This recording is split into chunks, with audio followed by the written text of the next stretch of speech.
Presiden Amerika Serikat Donald Trump dinilai berkeinginan agar sejumlah negara bisa menormalisasi hubungan diplomatik dengan Israel. Indonesia dan Arab Saudi disebut menjadi negara yang diinginkan Trump untuk menormalisasi hubungan tersebut. Saat melakukan kunjungan ke Asia, Trump memuji sekutu di kawasan termasuk Indonesia.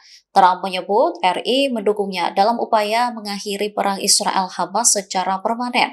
Ia bahkan menyebut Presiden Prabowo Subianto atas bantuannya untuk masalah Gaza. Media Associated Press mengungkap bagaimana Indonesia dan Arab Saudi dianggap bisa menormalisasikan hubungan dengan Arab Saudi.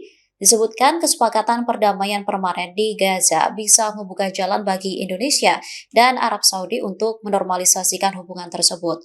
Mereka mengungkapkan informasi. Download Tribun X sekarang, menghadirkan lokal menjadi Indonesia.